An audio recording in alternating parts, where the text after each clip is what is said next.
Mama, why'd you have to die? I needed you past 5. You left me all alone. And now, all I have to look back on is a stupid fucking cooking contest. Welcome to I'm Days and He's Confused podcast. I'm Garrett. And I'm Levon, yeah. Deadbeat mom. Wow. Good God. Oh, shit. I didn't. So this week we're doing We Live in Time starring Florence Pugh, Andrew Garfield. You might know him from Spider-Man. Yeah. How many girlfriends can he let die?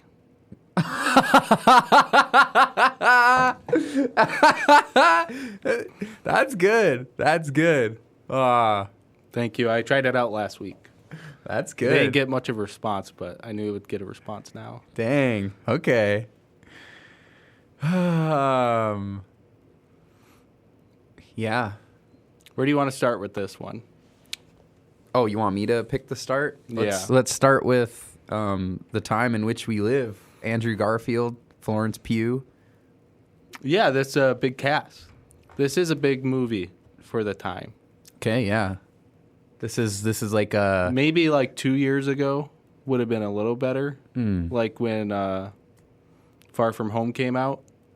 Oh, disgusting. And Florence Pugh was still like before... watch it. Before Don't Worry, Darling. And oh, well, she's in Dune now. Oh, she's barely in Dune now. But next movie. Anyways, she's still Flo, and she's a bigger movie star than him.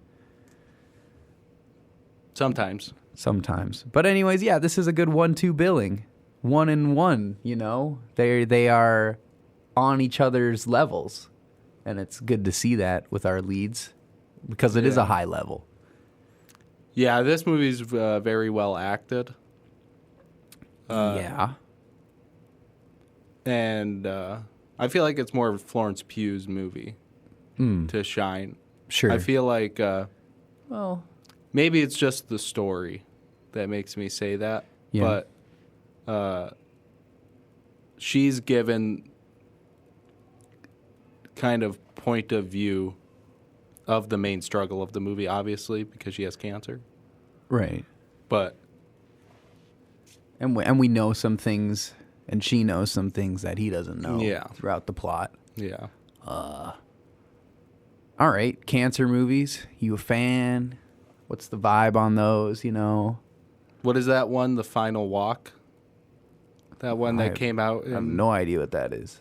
A Walk to Remember. That's what it is. Oh. Yeah, I can like picture the font. Yeah, the high school girl and they go to prom. That's a cancer thing? Yeah. Oh. Okay. That's the only one I can think of. Fault in Our Stars, you know. Dallas Myers Club. That's AIDS though. I know. So different. I don't know. You know, you come into this one thinking it's going to be sad, and it's just really funny. No, it is sad. I don't know. Like, this isn't my type of sad movie because it's just like objectively pretty sad. What kind of sad movies do you like? I don't know. It's just like I'd rather. I don't know. It's a very real experience. Like, you like a vibe of sadness and not total sadness. No, I do like a hint. I like total sadness, but more like somebody got burned up and dead, and then you know, we're like grappling with that. I'm more like a grief sadness movie guy. So you don't want to see the moment the tragedy happens. You like to see the aftermath. Sometimes it can just feel a little. You like to put played up and staged. You like to put your own tragedy into the movie. So you like when it's just about grief. I just think it's never the saddest in the moment. It's always sadder after. Do you feel like that in real life? Yeah. But that's just my personal philosophies. I don't know if I agree 100%, but I know Probably I not. see where you're coming from. Yeah, you get what I'm saying. There's a little kid in this movie. The timeline, you know, it's jumping back and forth. You get to see Flo go through a lot of different hairstyles, which I love, obviously. Yeah, which Florence Pugh brought over to this film because she was in Oppenheimer, and she became friends with Christopher Nolan. She brought that over to this. What did she bring over? Time jumping and that kind of storytelling. I made that up, but yeah. Well, you know what she did bring over though during the nudity. That too, but during the pandemic, Flo on her Instagram would always be going live and doing cooking and shit. Oh, and it was just like, oh, this is so nice. Like, I want to watch Florence Pugh cook today. Or I'll be like, what did Florence Pugh cook today? You know, you go see the highlights and whatnot. It was just it was like one of the nice things I remember. It wasn't like celebrities singing Imagine. It was just Florence Pugh like cooking in a pretty kitchen, and that was cool. So it was good to see her, I guess, get to play that in a movie somewhat. But at the same time, man, all like the kitchen scenes just felt like bare light. I thought the lighting was nice in those. No, kitchens. I mean the bare light. Yeah. My bad. It was very bright and well lit, like a professional kitchen. Yes. No, yeah, I thought that. I was like, they are fucking doing the bear, and it's kind of pissing me off. I heard like one yes chef, and it just didn't hit for me, and I was like, ah. It felt like pretending. Yeah, it did. Yeah. And I that. You can tell me that Florence Pugh's a princess on some far off planet. You can tell me that. Better not slander her right now. You can tell me that she's a spy, a Russian spy. You can't tell me she's a good cook. Whoa! Yes, you can. Yes, you can. You can't make me believe. We got real life evidence. I've tried it. I've tried her You can't make food. me believe she works in a kitchen and is a chef. She does though. She genuinely cooks. No, but she's not like a chef. Oh, well, she's not making that pretentious shit that I don't understand. Yeah, when you'd understand more than me. When Andrew Garfield in this movie, he goes to her restaurant and he gets that first plate, and it looks like he's like about to cry. Oh, it's so good. That looked like absolute shit. I bet it was delicious though, you know? I bet it was cold and bad. I bet it was just like full of flavors and hit just right because she's the greatest cook ever. Why was he there that time? I was confused about the timeline. Because she asked him to come. She invited him to come. Oh, right. Okay, so So the inciting incident in this movie is that Andrew Garfield, going through a divorce, for reasons later shown, is having a mental breakdown. Yeah. And needs to go get pens and cookies, biscuits. So he goes walking in the street. Florence Pugh hits him with her car. Yeah.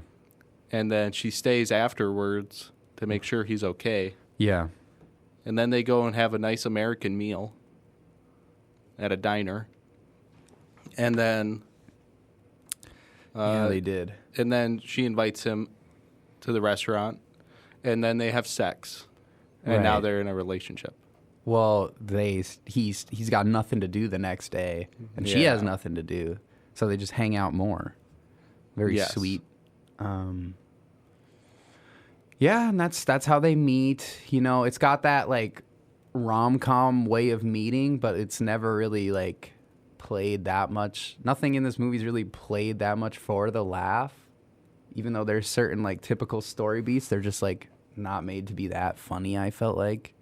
Yeah. But that's like not the goal of the movie. Yeah, there's definitely a lot of rom-com beats with whether it's the birth or the fight, you know. Yeah. The coming back and yeah, and the hiding something from. Yeah. But none of them ever steer them off course. What do you mean by that? Steer who? What is steering? Garfield and Pugh. It doesn't steer their relationship off course, really. Well, they kind of break up for that little bit. Yeah, but it's pretty close. it's very quick. Because I think we get a time jump, and you already know that eventually they're going to be back. Yeah. That's kind of the thing the movie does. It's like an event will happen, and then we'll cut to a time before or after that sort of fills in gaps all over the board, I guess you could say. And eventually by the end, we have the full picture. I don't know if it's quite that satisfying, though, learning the details. It's kind of just I don't think anything in this movie was very satisfying. Well, I don't mean like... No, I know what you mean. You know what I mean. Like, But obvious... Like, I'm just saying that I think that this movie kind of fell a little flat from time to time. I agree. And I think it just kind of chalked up to not so much the script or the words or the acting, but just the actions of the characters didn't follow up in any way that's like, I'm going to stay engaged, because it's like, so Florence Pugh gets cancer after they start dating. After Garfield. For the second time. No, for the first time. Oh, right. And yes, she beats it, and it's a fight with cancer. It's bad. It's whatever. Mm-hmm. And then, so her beating cancer, and it's ovarian cancer. Mm-hmm. They both decide after she did not want to have kids, and that's why they broke up the first time. Because he just like kind of sprung that on her, and they'd been dating for 3 weeks. Yeah, but she still said she didn't want to have kids, and she didn't know. But then they decided to have a kid, raise the stakes. They're not married still, and then she gets cancer a second time. Yeah. And now it's like, oh, the stakes are raised. We have this kid here. Now you have to beat this cancer. We have a kid. And she makes the opposite decision that she should make. Even if... That's kind of my biggest problem with the movie, is the decision she makes to go after a legacy and not try to be there for her kid, as you could tell from my song. Yeah, but she didn't want to just... I mean, yeah, that's the core conflict at the center of the movie, is to, live out these last months in the best way possible, or possibly just... But she didn't. Be sick. She didn't, though. You mean she didn't live it out in the best way possible? No, she just worked and did that for herself. No. We don't see her spend, any time with her... Yeah, with Garfield or their child. A little bit, but yeah, I agree with you there. How are we supposed to be emotionally engaged when we don't think what is going on screen is right? Well, I don't know. I don't think it's necessarily right or wrong. I mean, I got where she was coming from. And yeah, you understand that thought process, but you're basically choosing... Even though it could go either way, if you live or not, you're flat out choosing to die and leave your little girl with no mother and not her husband because of this cooking thing, just to raise her alone and to be without you. Aw, yeah. But she already did what you're talking about once. What? She already survived it once. Yeah, I know. But... I mean, yeah. That is the conflict of the entire movie. And Andrew Garfield's character struggles with that, but he doesn't... You can see he's grown over time from his reaction early on to later on. He's kind of more reserved and thoughtful about his responses and... how he approaches that situation. Yeah, it is confusing because then, it is just it is a cooking show. But what do I know? I don't know. I've never had cancer twice, so. But yeah, it is. It's just who would watch this anyways? Yeah, She already has like a Michelin star. Wasn't that an interaction? Like in Yeah, the movies, like congrats on your star. Thanks. Like I feel like that's enough to be proud of your mom about, you know? Yeah, like my mom was a Michelin star cook. Like, Yeah, that's don't enough, man. like the thought never. She was selfish. I know that's harsh to say, but that's a selfish way Damn. to think because what Andrew Garfield said was right. We aren't. This isn't enough of a legacy for you. We aren't enough for you. Wow. She needed to go do more. Like, Yeah, well, as much as she's- she was saying it's for the daughter, it was as much for her, if not more. Yeah, but she's more than just a partner and a mom, you know? She's more than that. Would you be Like- okay with your mom doing that? Think about, Well, I would have, you know, that would have been. you wouldn't have anger and resentment towards her? I guess she would have been like a similar age if this had happened. I mean, yeah, of course, but like, what are you gonna do? It's not your mom's fault she got cancer, you know? I'm mostly just because she, in her last months, Yeah. it was basically she chose that over the time with the family. Yeah, I think that's what they showed though, but like also you don't want to. She didn't want her kid to see her going out in like a hospital bed. She wanted her kid to have those few memories of her being what she actually did in her life, which is, I don't know, be a chef. Right? I mean, I think that's her core goal, you know? Because what's the kid going to remember anyways? She's very young. Stories. Exactly. And we don't want it to just be her sitting in the hospital. Yeah, no, I get it. I mean, she still saw her in a hospital probably anyways. Yeah, at the end. exactly. This movie's for 38-year-old people, like dead ass. This is for people who got a lot in the retirement. You know, you're like, you're over halfway there to retirement, maybe. You have a family.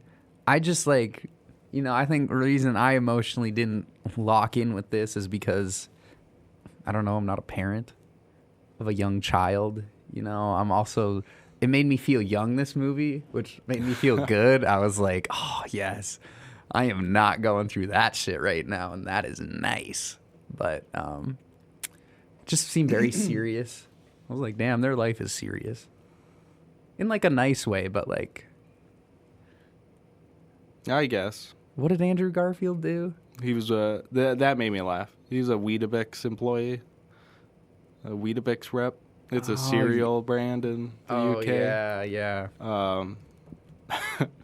That made me laugh out loud because there's this comedian, James Acaster.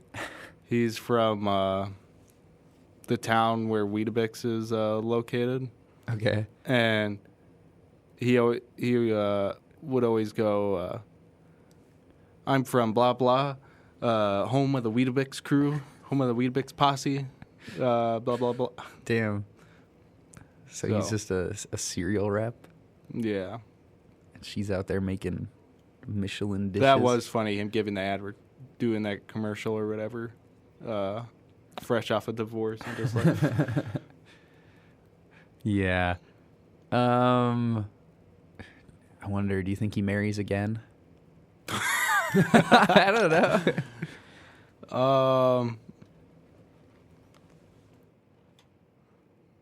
know. Maybe. He marries again. The kid loves the stepmom. The only story she hears about her mom is that she won a chef contest. Yeah. Your mom got cancer. Of England. No, it was the whole Europe. Yeah, which is even more unbelievable. Yeah, sweetie. Your mom. Your mom was a lovely woman, so hardworking, so dedicated to her job and her career. No one made beans on toast like her. She got cancer for the first time. We beat it.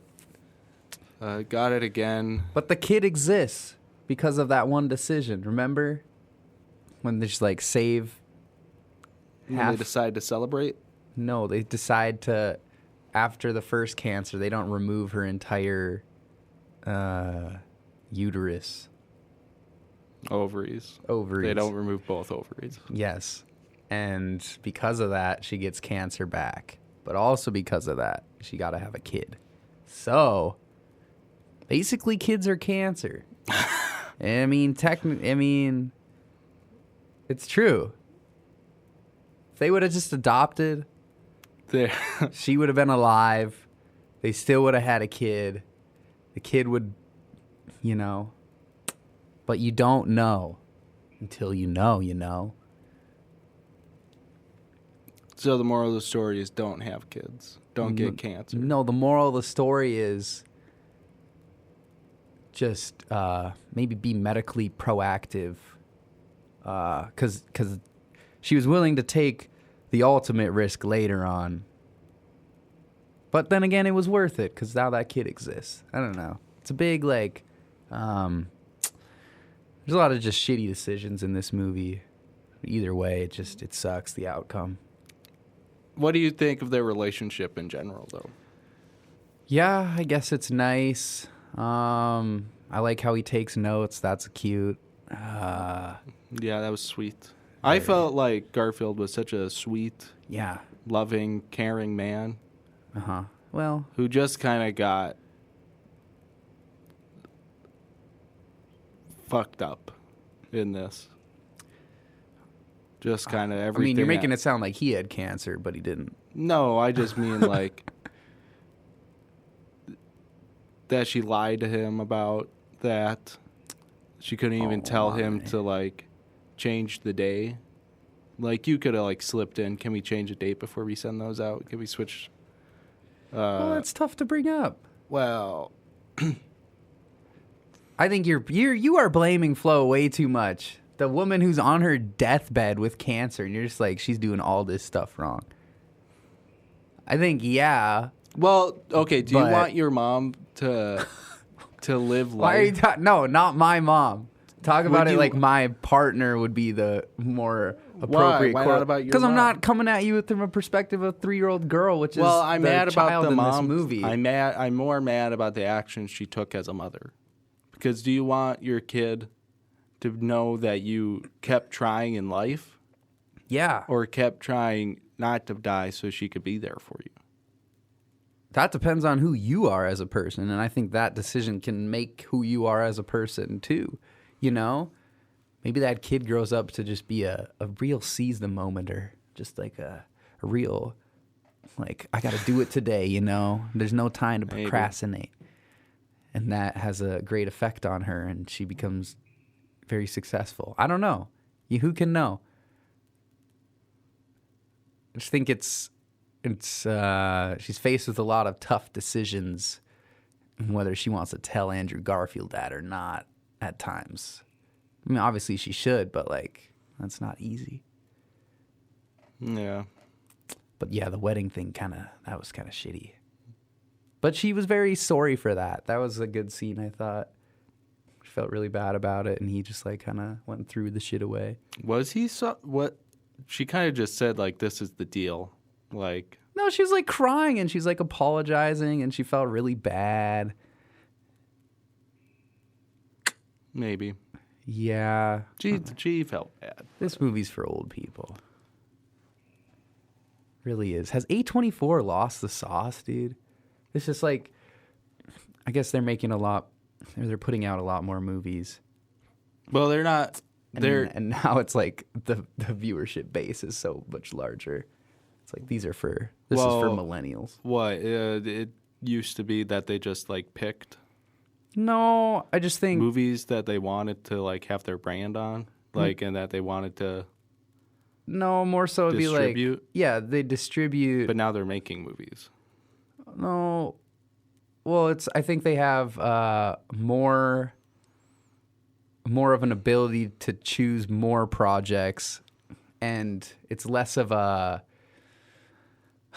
safe haven for filmmakers to just be all right, you're gonna let me make my movie, okay? And they're yeah, and we're gonna just distribute that. Now it's just kind of I want to make this movie. Can you help me make it? And they're yeah, sure. I don't know. This is the guy that made that Brooklyn movie that I haven't seen with Saoirse Ronan yet. That seems like it would probably be very similar to this. But then I'm like, after seeing this, I'm like, I don't know if I really want to see that, even though I wanted to see that for a long time. I don't know. It's just, it was a little, very, very just movie. Does that make sense? This? Yeah. Yeah. It's just like, it's so movie. It Didn't seem very, I don't need it. I don't need movies to be artsy, but it was just like, it was like a movie. It was whatever. It could have been out on Netflix. I wouldn't, not that it had Netflix movie vibes. I'm just saying. I'm glad it's out in a theater. I'm glad. But this is something you'd get like someone, if this came out 10 years ago, there'd be DVDs of this at every garage sale, Yeah. Yeah. If this came out 10 years ago, it would be a giant hit, probably. It probably would have. Was it a giant hit? Check the box office. I will check the box office. I doubt it, though. But maybe. It could have been. My theater was pretty packed on Saturday. No, it was not a giant hit. I guess it's 3 weeks from release. Damn. Wait, Venom's out? Yeah. Oh shit, I didn't know that. It is 5th at the box office. It actually got outdone by the Ray Fiennes Conclave movie Wow. and the Wild Robot Smile 2 and Venom. Should we all have done above it. that movie instead of this? I plan to go to this tied Terrifier on the weekend as well. How much better would this have been if 15 years ago it was Ray Fiennes and like Emma Thompson? Get the fuck out of here. What? Of course that'd be no. I mean, well, Andrew Garfield isn't Ray Fiennes though. He's not even close. Nobody is though.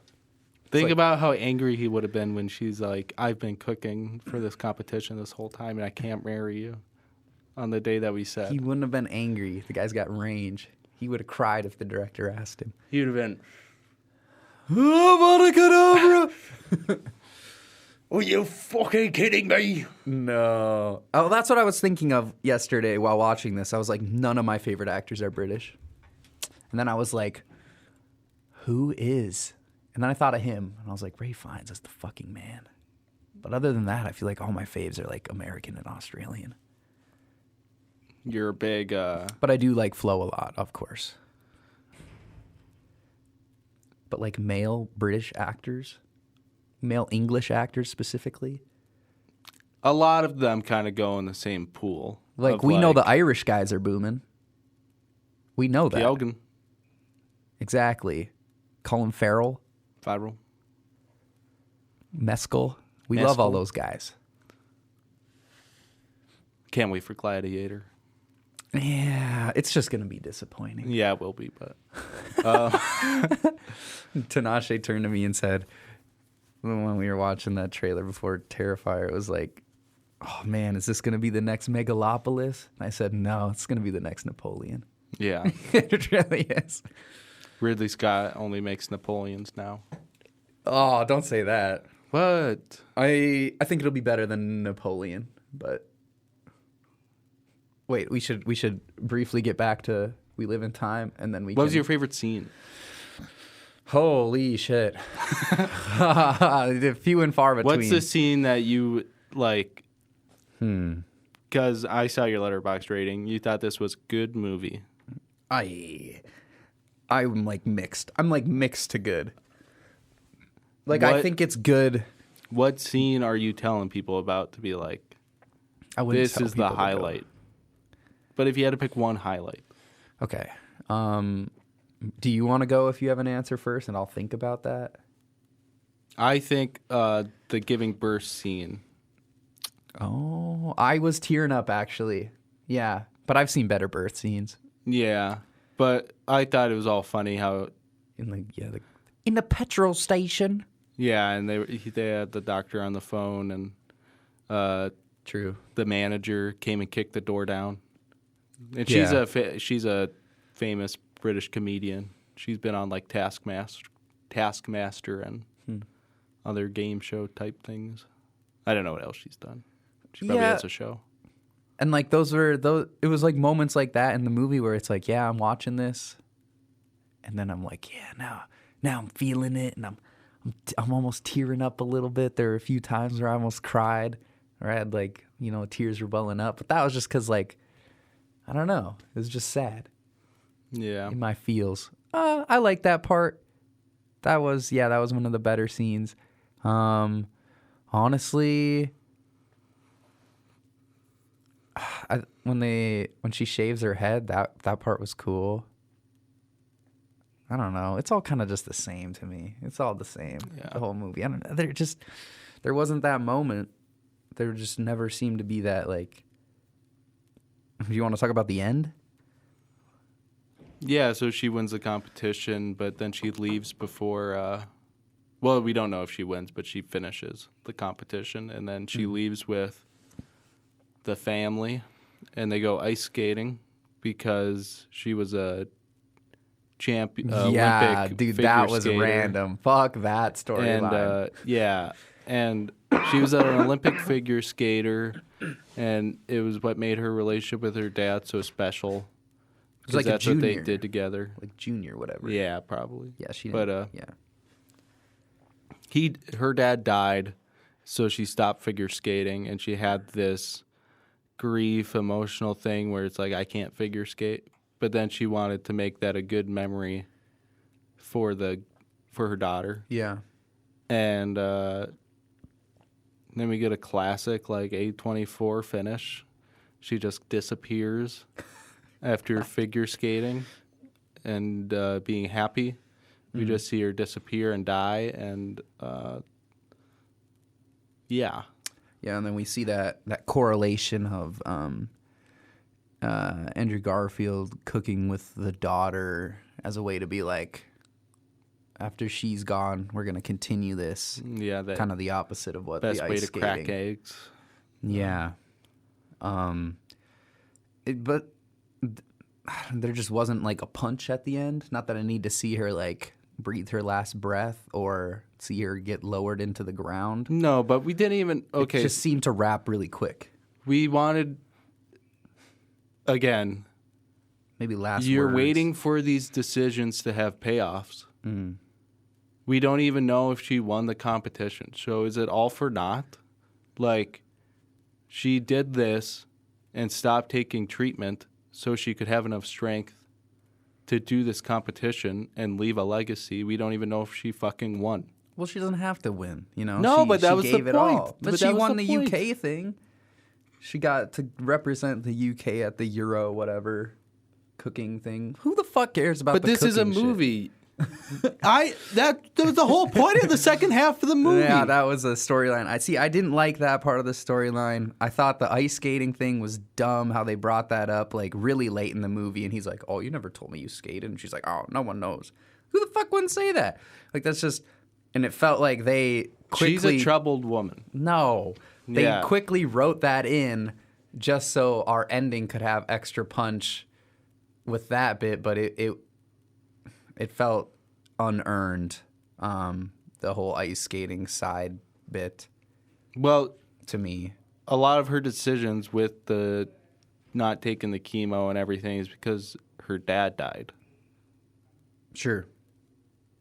So all her struggle and her complex with her dad's death is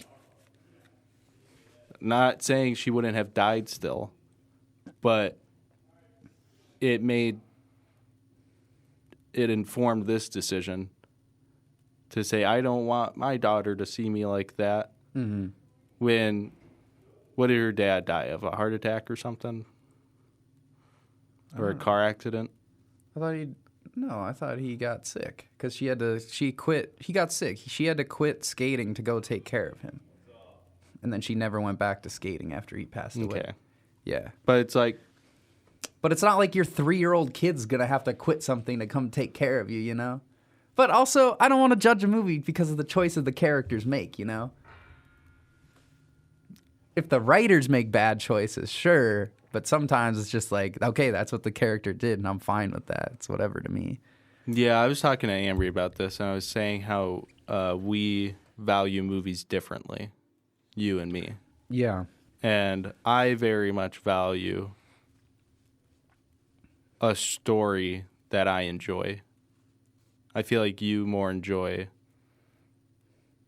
a story that entertains you. Oh. Like, What's the difference? What do you mean? like I hold on to like characters' actions. Basically what this conversation has been.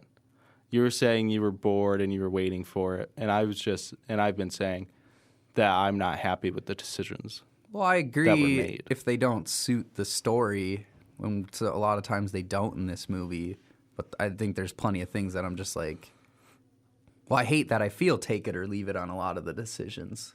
Yeah. Because then that just means that I don't think the writing's as good as it could be. I get what you're saying. Yeah, the take it or leave it is basically... That's not a good thing for the audience. Yeah, because it's like, I'll take another rom-com. Maybe it's because it's a nice ending or whatever, but it's like, you go to like Love Actually, another British, very melodramatic, like, you got sad stuff, you got a dead wife. But like, but That's funny. like you're rooting for characters. I'm not rooting that Florence Pugh wins this competition. I'm rooting that she lives. Well, right. I want her to live, and then they also kind of take that away from you. Though. Yeah. There's like no life to root for because that decision's already been. there's no life to root for, and it's like, well, you're just gonna die, and I don't care if you win this competition because I'm thinking about like the fact that you're gonna die, and I'm thinking about Andrew Garfield and the daughter having to go on without you. Yeah. And it stems back to like that decision. Yeah. And again, she might have lived or died, but if she's fighting a battle with cancer, that's been done before in movies and whatever, but at least you're rooting for actually something of meaning still at that point in the movie, which towards the end, you're not rooting for anything besides like, get back on chemo, win the competition and go on chemo. Yeah.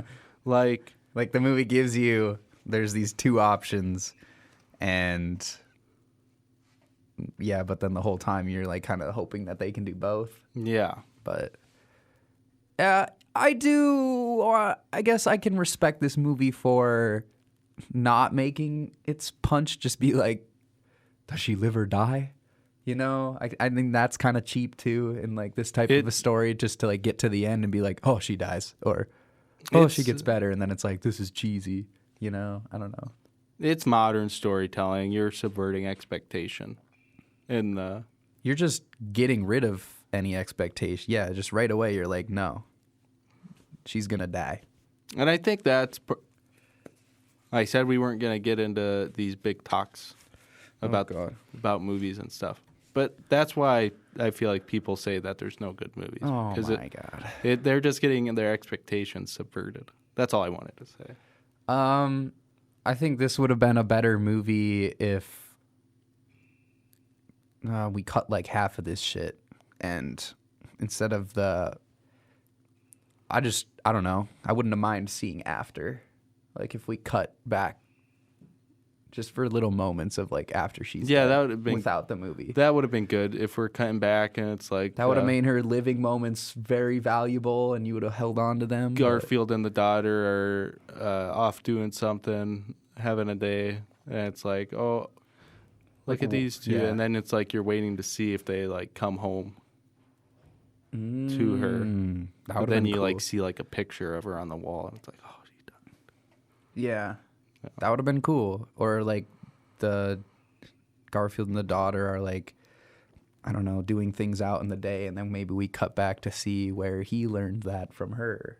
Yeah. Or like where they picked up these things or what meaning they have. Or maybe he's telling a story and he's like, this is how I met your mother. And And there's a few seasons of that or something. I don't know. Yeah. Maybe there's a funny friend group. And Oh yeah. This movie too British at times, right? Am I right? it's all sad. Very British. sad? All sad. Not even just.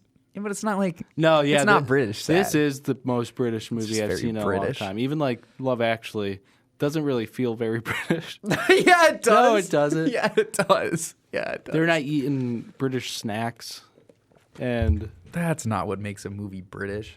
going into the pub, the gastro station, the petrol station. Yeah. No, this was very British. This is, yeah. Usually I enjoy that kind of stuff, which I did. I enjoyed the British elements of this. I did at times too, yes. But Garfield got a little posh for me in moments.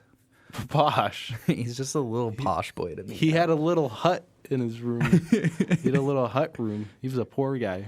Yeah. I just mean his accent, though. Fine. Yeah.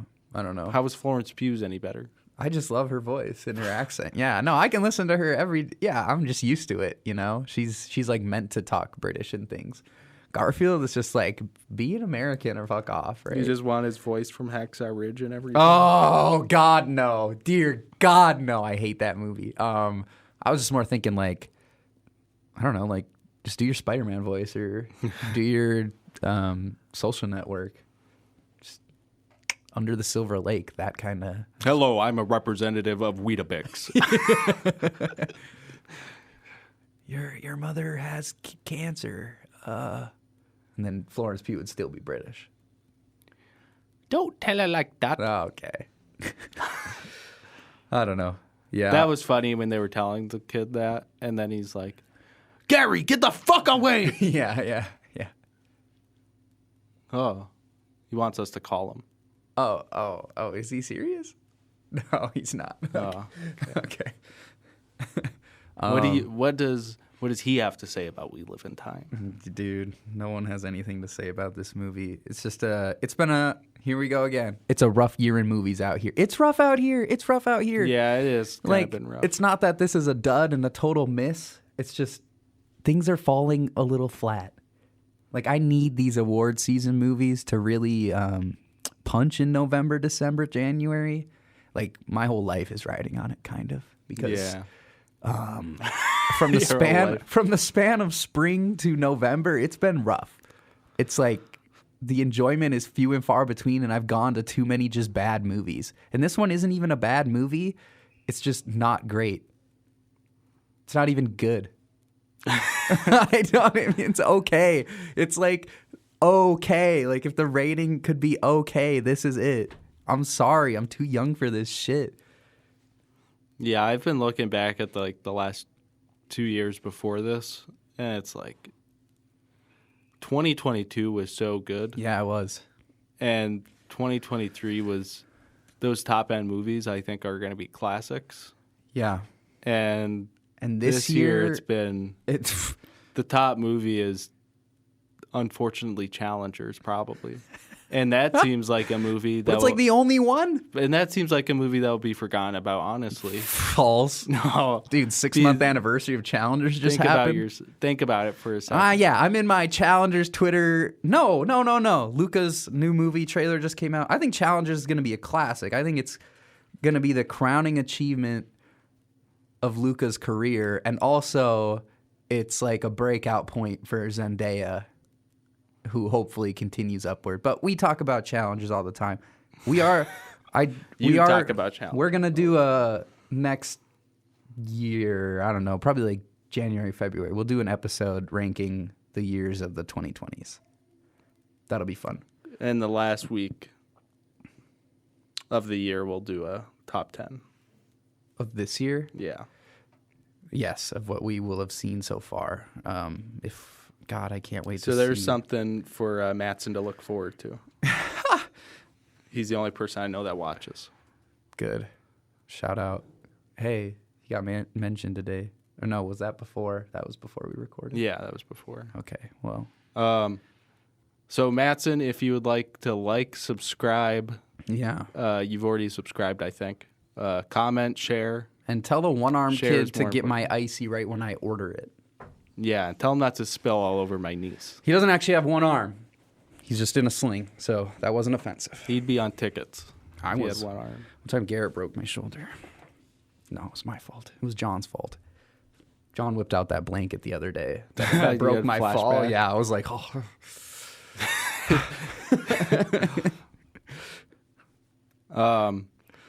Okay, so rating. What's your rating? I gave it 3 out of 5 on Letterboxd, but like I was going back and like, actually I feel like 2.5, but that's like personal bias. That's like my my immaturity. I think like just as a movie though, I had to step back and be like 3 out of 5. But how it made me feel and how it was like kind of a push and pull every few scenes. I don't know. It's like 2.5, 2.75 out of 5. Sorry. I gave it a 3.5. Mostly just out of respect for the performances. But I think on the record, I'll give it a 3. On the record. Yeah. All right. Do you want to stretch this a little bit and talk about the last couple movies you've been watching? Sure. Anything exciting? It's okay if you don't have anything exciting. Yeah, I'm really glad you asked. So I've had a real spooky October. I've been trying to watch a lot of horror movies. And of course, I saw the new Terrifier film, finally. And it was actually good. Really?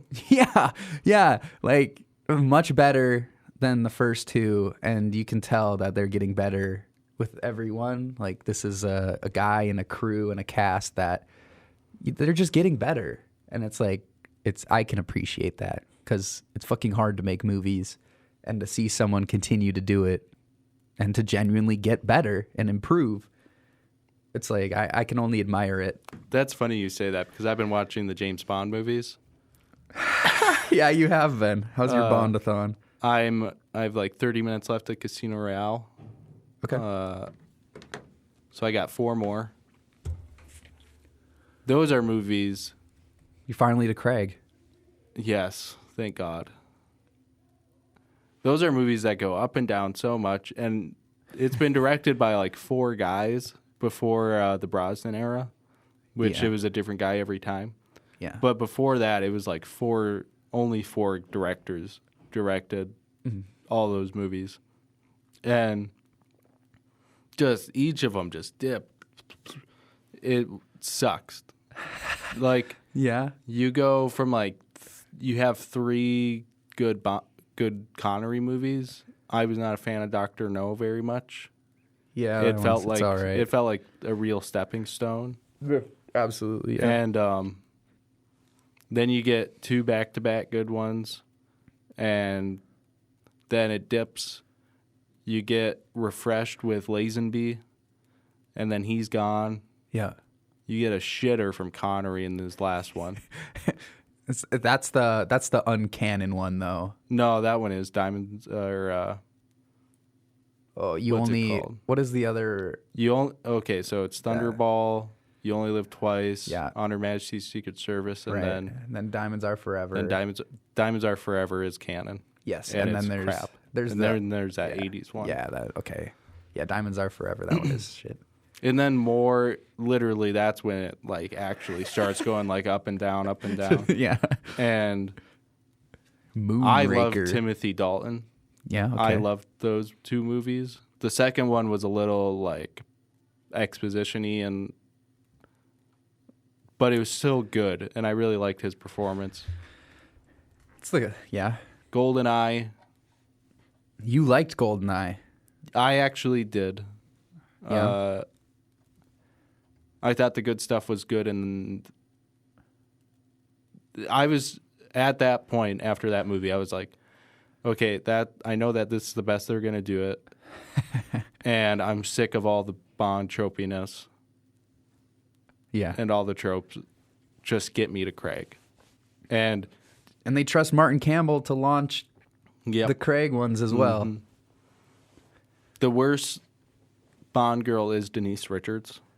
Christmas is not the worst Bond girl. Not even close. None of her line deliveries were good. Everybody's line. Fucking Brosnan in that movie says, "I thought Christmas only comes once a year." Yeah. He's awful. That wasn't line delivery, though. That's Brosnan. That's just a line. Brosnan's make or break for me, and like often I don't like him as Bond. He's just like so corny. Those last 3 movies were bland. Yeah. But her, like, literally, her line delivery, it felt like they paused the music and paused everything that was going on, and she said her line with no inflection. Yeah. It was, like, completely She actually jarring. does stuff, right? She has to like be a scientist or whatever. Some of the Bond girls are just like, they're just an attractive woman who does nothing. But Casino Royale starts with a bang. That movie slaps. Mm-hmm. Oh, I actually didn't want to come here. I haven't gotten there yet. Man.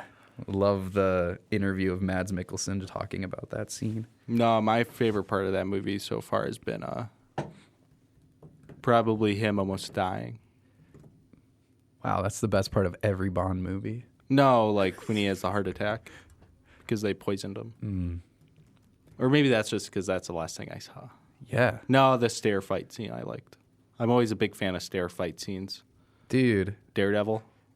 Don't bring up that shit.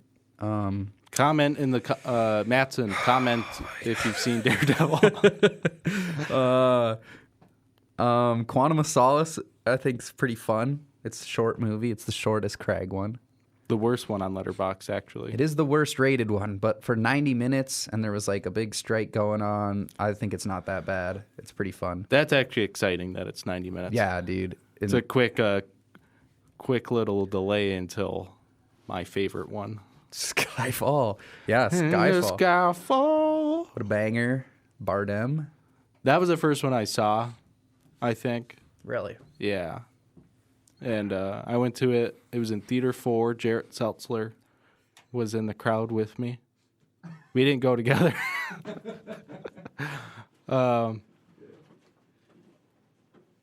It was when they still had Old Side open. So that was cool. Sure. Yeah. Spectre. Is when they still had 2 stairways. Oh, yeah. It was, Before the remodels, yeah. or some of them. Spectre, I think, gets too much hate, but also I understand it. I remember being disappointed at the time. No Time to Die is awesome. Yeah, I'm excited that I'm going to be able to watch that twice in a month. Good for you. Yeah. Yeah. All right. That's all. No, say what you're going to say. That's all I got. That's all I got. Okay. See you back next week for another excellent, exciting, Be a chef. ravenous, Wow. sexual, Damn. demonic Romping. romp. We're going to be wearing rompers. Oh, yes. So tune Love back in for rompers. that. Yes. Dude, I love rompers. See you next time. Play us out, Levon. Amazing Grace. Oh, my guy.